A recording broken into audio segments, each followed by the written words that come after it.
If you have decided that your child needs an IEP, then it's time to prepare. For IEPs, it's true. Failing to prepare is preparing to fail.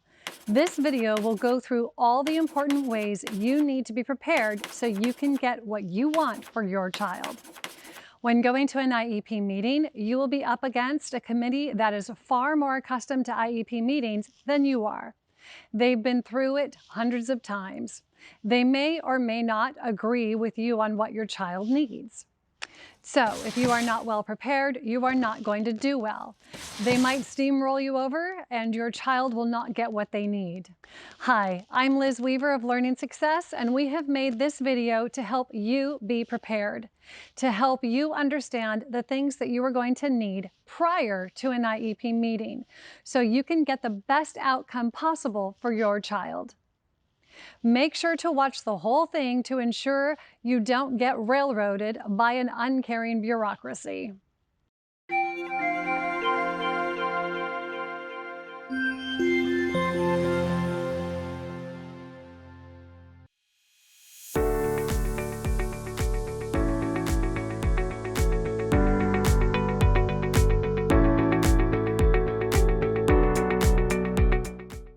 Understanding the 8 steps in the IEP process. So I really want to delve into each one. And I'm going to be looking here because I have notes and I don't want to miss a step.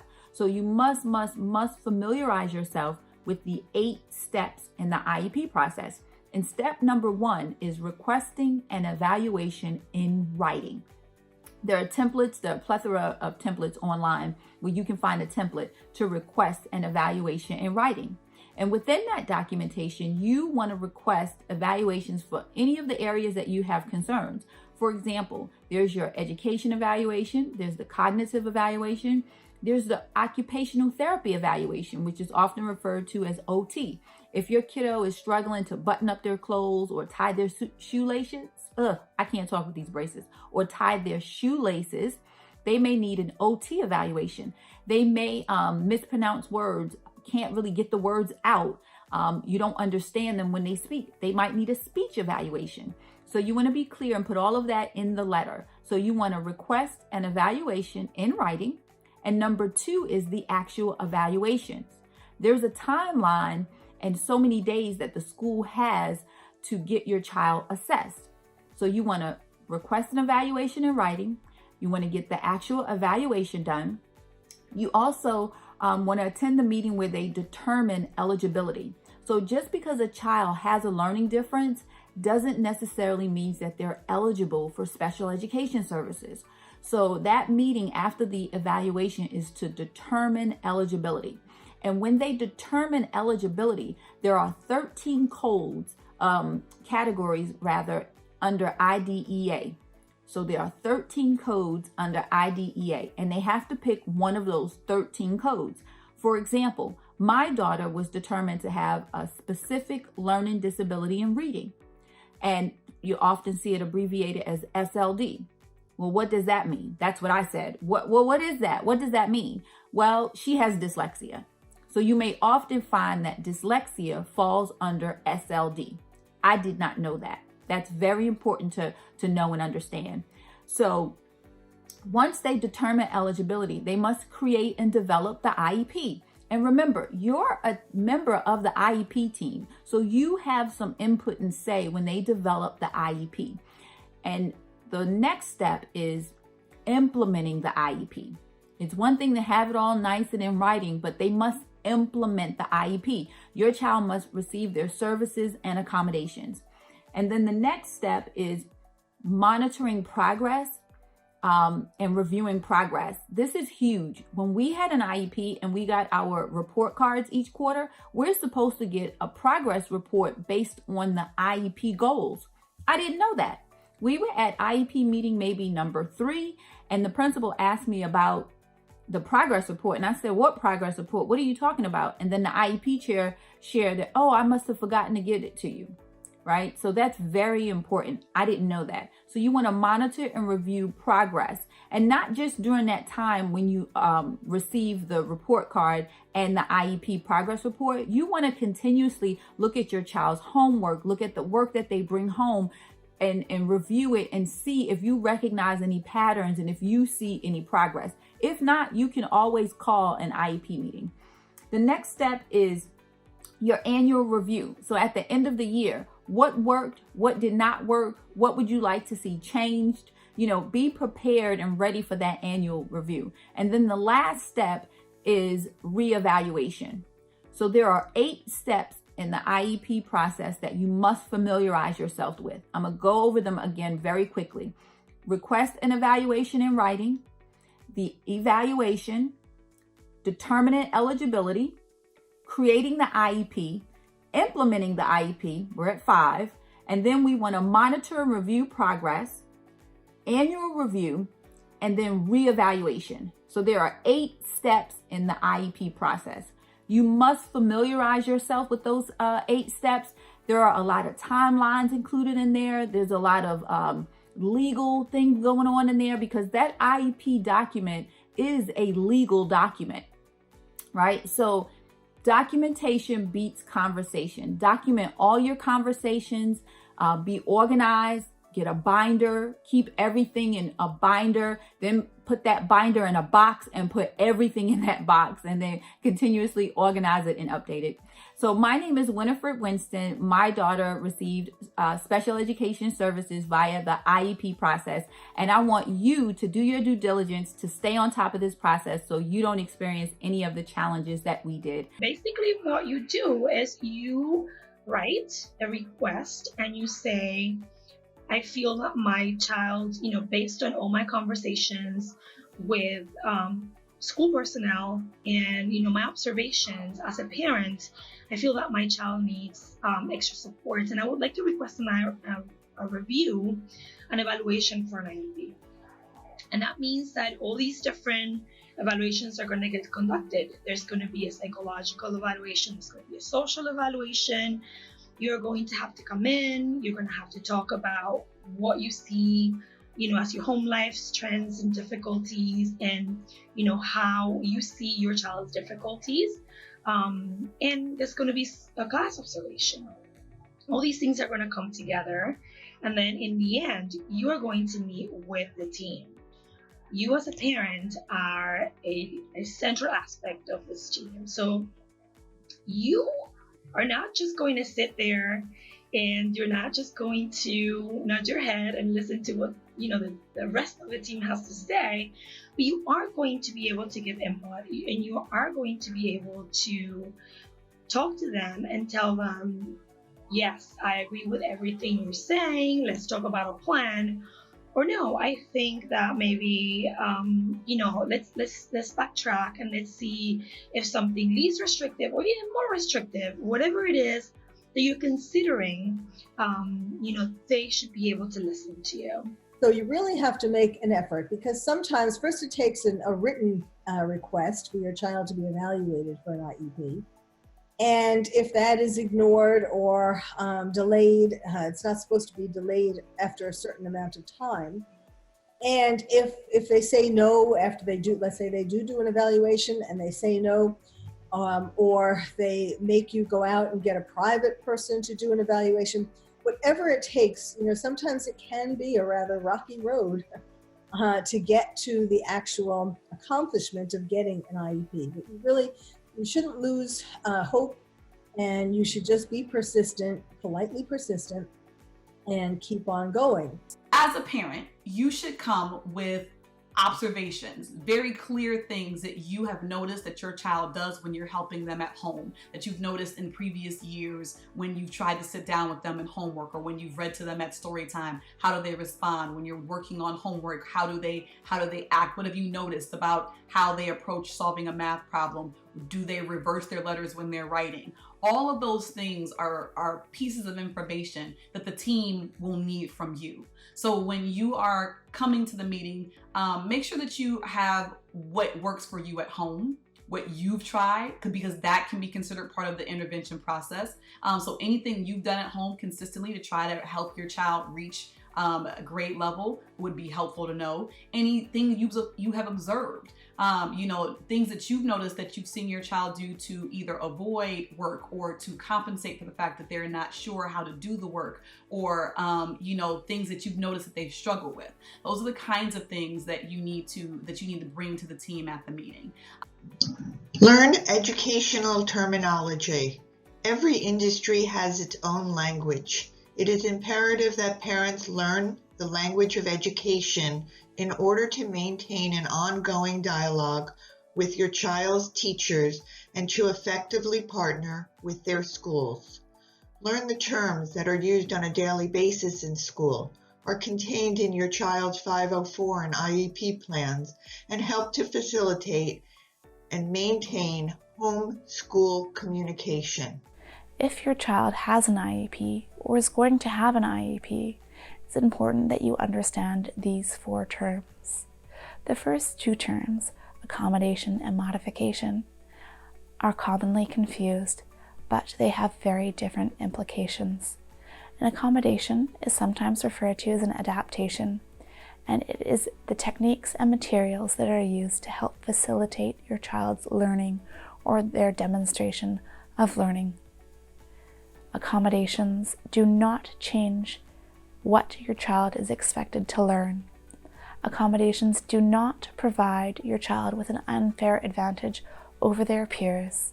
It serves to level the playing field so your child has access to the same learning materials and has the ability to demonstrate their learning. Modifications, on the other hand, change what your child is expected to learn. Modifications can happen for one subject or for as many subjects as your student needs. Modifications can be short-term, in place for while your child catches up to their peers, or they can last for your child's entire education. Modifications allow your child to participate in classroom instruction even if they're acting on a different intellectual level than their peers. Educators have their own language. Learning this language is just one of the things you'll want to do to be prepared. Remember to document everything. Document your observations. Document your conversations with school administrators and teachers. Remember, this is a legal process. You will need to be prepared for that. This is also a long process, and while all this happens, your child is probably falling further and further behind, making it harder and harder to catch up. But you don't have to wait for help for your child. You can start your child on the path to a great education right now. No need to wait for the bureaucratic process that may or may not help your child. Start the Learning Success System today. Just click the link above or in the description to get a free trial today. When you walk in, they're going to give you a big stack of paper. It's your parent rights, things you need to know. And it's a lot of mumbo jumbo, a lot of, very fancy words, and it can be really intimidating. And you have to sign that you received it and that you understand everything in it, but you're given 5 seconds to look it over. So ask for these rights ahead of time, before the meeting. Say that you want to read them before you come in. You're going to find nuggets in there. I went over it one time with a fine-tooth comb, and I actually didn't even do it for me and my daughter. I did it for a girlfriend. She was asking me a question, and I didn't know the answer, and so I carefully read through it. I found things like you don't have to sign the IEP if you don't agree with it, or if you want some time to go over it. You can record the IEP meeting if you give them a certain amount of time with warning and writing. Read through it and find the things that are going to help you. You can bring in an advocate with you with certain, like if you let them know ahead of time. There are things that you can do before to prep if you have these rights. So ask for them before your first IEP. To prepare for the meeting, make sure that they send you a copy of the draft report a couple of days beforehand so you can actually go over it and highlight the things that you have questions about, or just highlight information that may not be relevant or information that you think should be included that they didn't include, but just look over that draft report and come prepared to ask questions. And if in the meeting they're discussing things and they're using jargon, excuse yourself and say, I really don't understand. Could you clarify? Could you help me?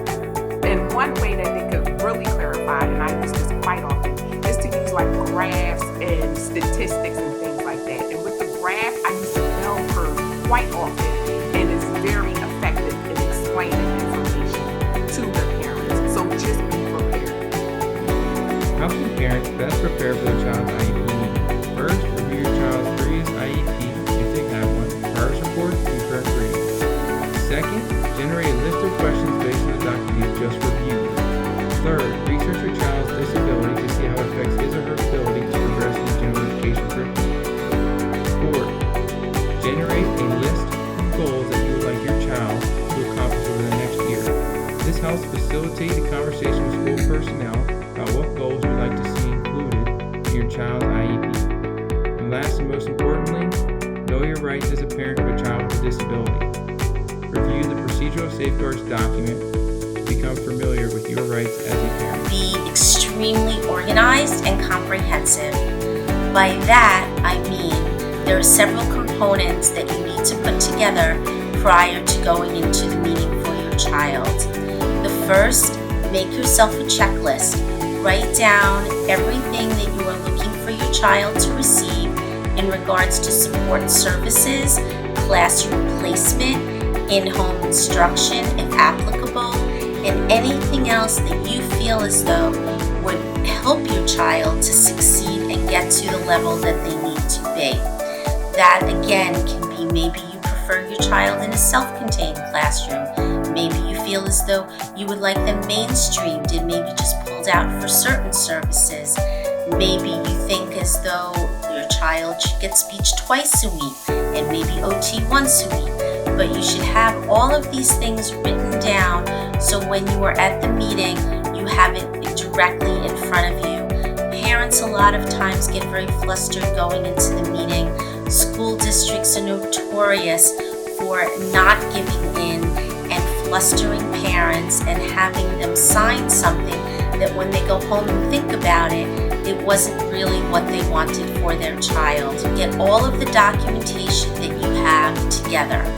What I mean by that is anyone who has seen your child, therapist, pediatric neurologist, perhaps maybe they were in a program, so a teacher from that program, anyone that has had contact with your child and that has performed assessments or just has notes on their behavior, how they are socially doing with other children, perhaps their peers. Everything, every piece of documentation you need to have at this meeting. The way to keep it organized is to make a folder for each individual person and take their documentation, make one copy of each thing that maybe we'll end up giving to the CSE chair at the meeting, and keep it in a folder in chronological order. This shows a history of your child, maybe difficulties that they've had, maybe accomplishments that they've had, but you need all of this. You must have all of this documentation from all the pertinent individuals. If you do not feel that you have everything, please contact those individuals and have them email it to you. Explain when your meeting is, explain that you need to be fully prepared. School districts take parents a lot more seriously when they come in with all their documents and fully prepare instead of just demanding, I want this or that for my child. Like I said earlier, schools usually do not give in and roll over to what you ask. There is some type of a quote fight, but if you can show them that you are taking this very seriously and you are invested in your child's future, then so will they, and you will have a much better chance of getting what you are asking for. Contact all these individuals and see if they are able to attend your meeting via the telephone. Usually I have found that if you give individuals enough notice, they can block out some time during your time of your meeting and they can come to the phone and give a first-hand account of their experience with your child. This is very important. Coming from a parent is important, but hearing it from the actual individual who specializes in certain areas, whether it be a psychologist for mental health, whether it be an occupational therapist or an ABA therapist. It is very important that the school hears everything these people have to say firsthand. If the individuals have a busy schedule and it is difficult for them to block out the time, then if you can ask them for a letter specifically stating what they in fact would say verbally during a meeting, then they can certainly do that, and you can bring that with you to a meeting. Everything, all your records that you bring, is very important that it is as updated as possible. Bringing a letter or bringing a test result from a year ago is not going to help your child and help the case. Things need to be in the present, and if you know you have a meeting in enough time and you see as you go through your documentation that it is 6 months or older, then you need to contact those individuals to receive more up-to-date information. Be prepared, okay? For whatever reason your child needs an IEP, you probably are working with some professionals who can help you get prepared. A doctor, a occupational therapist, a speech pathologist, counselor. So before you go for your IEP, and most schools have some kind of pre-meeting as well, so even before that, go consult with your doctors, your counselors, and ask them, my IEP's coming up. What should I be asking the school to do? What concerns should I raise? You know your child better than anybody else, so you may have some ideas what the school needs to be doing differently. I know we do usually, and most of the parents I work with do. So think about those, list them out, spend some time coming up with ideas for how to address those concerns that you have, and go into your art meeting or IEP meeting with a game plan, a checklist for things that your child needs. That'll help you stay on track and know what to ask for.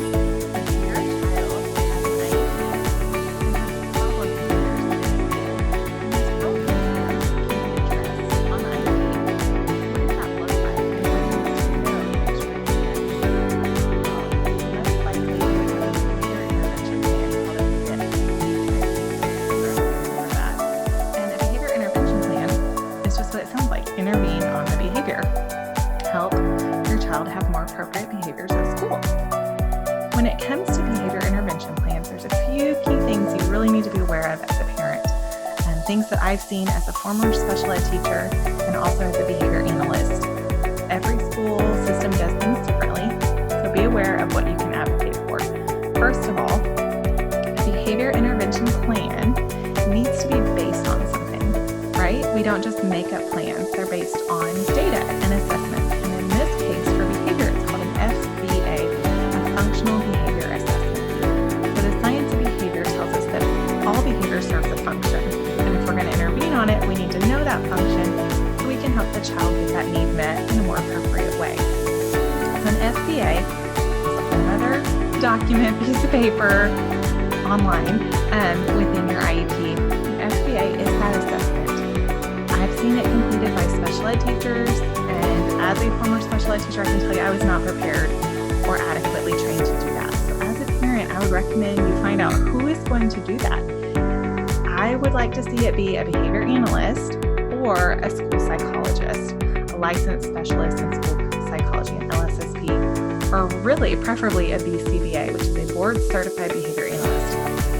That's who's doing that assessment, who's figuring out the function of your child's behavior. So the FBA will include the target behavior, which is usually the problem behavior, and then the function. Why do we think they're doing it? Are they doing it for attention, to escape a situation they're putting in? Are they doing it to get access, or maybe sensory input? The FBA will include those 4 functions behaviors. That's step 1. Where's the FBA and who's doing it? Remember, all behaviors serve a purpose. Children who are struggling in school will use behavior to distract parents and teachers from their problem. They don't want to be seen as unintelligent. Your child is probably very intelligent. Unfortunately, your child doesn't think so. They probably think they're stupid, and that is a big problem. A problem that needs to be addressed quickly. They will try to hide their problem with behavior. They may act out, they may act sick, they may act cute, be funny, or seem lazy, or some other tactic. And it's all for one purpose, so no one discovers that they are not smart. If you are seeing problem behaviors and you suspect it because of a learning struggle, then get started on the Learning Success System today. You can get a free trial by clicking on the link above or in the description.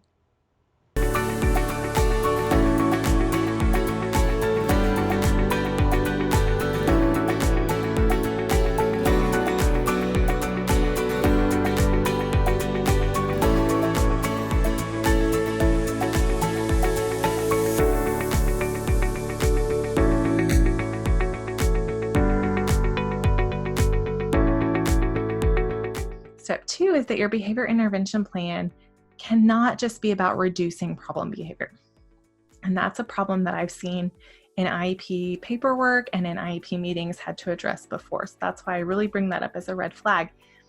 It cannot be about just reducing problem behavior. Your behavior intervention plan should also include a replacement behavior. What is a new thing that we're going to teach this child to do to get that need met? To serve the same function that we just figured out in the FBA, we just learned what that function was. How are we going to help them get that function, that need met? How are we going to teach them to communicate their wants and needs and feelings and thoughts more appropriately than this problem behavior we're having? So within your behavior intervention plan, your BIP, your BIP, it should include, yes, the target problem behavior and how we're going to handle it when that happens, and so how we're going to reduce that problem. But really the most important part is, what are we going to teach them instead? This is about teaching our kids. This is about building them up, teaching that replacement behavior. So we should have a replacement target behavior. What's the good thing? How are we going to teach it? It's just like any other skill. There's specific ways to teach things, right? So what are the steps to teach it? And how are we going to reinforce this new behavior? What are the positive reinforcement systems? What are the positive things we're putting in place to make this new replacement behavior work for our children, to make it effective for them, to make them choose to engage in it more often? And so your positive reinforcement needs to be included under that alternative new replacement behavior. What are they going to get for doing the desired behavior? Are they going to get to earn points or tokens or stickers or these kinds of things in the classroom? Are they going to earn a break? Are they going to earn what are their most preferred things? So making sure that we are teaching the new behavior and we're using positive reinforcement to build it up, that we're focusing on the positives with these kids, that we are building up the good stuff. And when our child is having problem behavior, it's not just about squashing that and ending it and making that go away. That's not our goal with our kids, right? Our goal is to build them up and teach them and prepare them for life. And if we just squash all their problem behaviors, where does that lead them? We need to build up the replacement alternative behaviors, the appropriate ways to communicate your wants and needs and thoughts and feelings and all of these private behaviors is what we call them in behavior analysis, making sure that all of these things are addressed within the BIP. So again, recap, if your child has problem behavior at school, that can absolutely be addressed within the IEP. It should be addressed if it's interfering with their own learning or that of others. It should be based on an FBA, based on data, based on an assessment that tells us the function of that behavior. The FBA needs to be done by a qualified professional. Ask who's doing it. And if it's the special ed teacher, ask how well they're trained in it and what their training is and what it would take to get a school psychologist or a behavior analyst in there. Do they have one on staff? Do they have a behavior analyst close by? Do they have one on retainer with the district? You know, how can you get the most qualified person doing the assessment with your child? And then that person should also be writing up the behavior intervention plan. It should not be a list of check boxes of, yes, I'm going to give them extra time, or we're going to make them sit out or something. This is no, it is individualized, as everything in your IEP should be.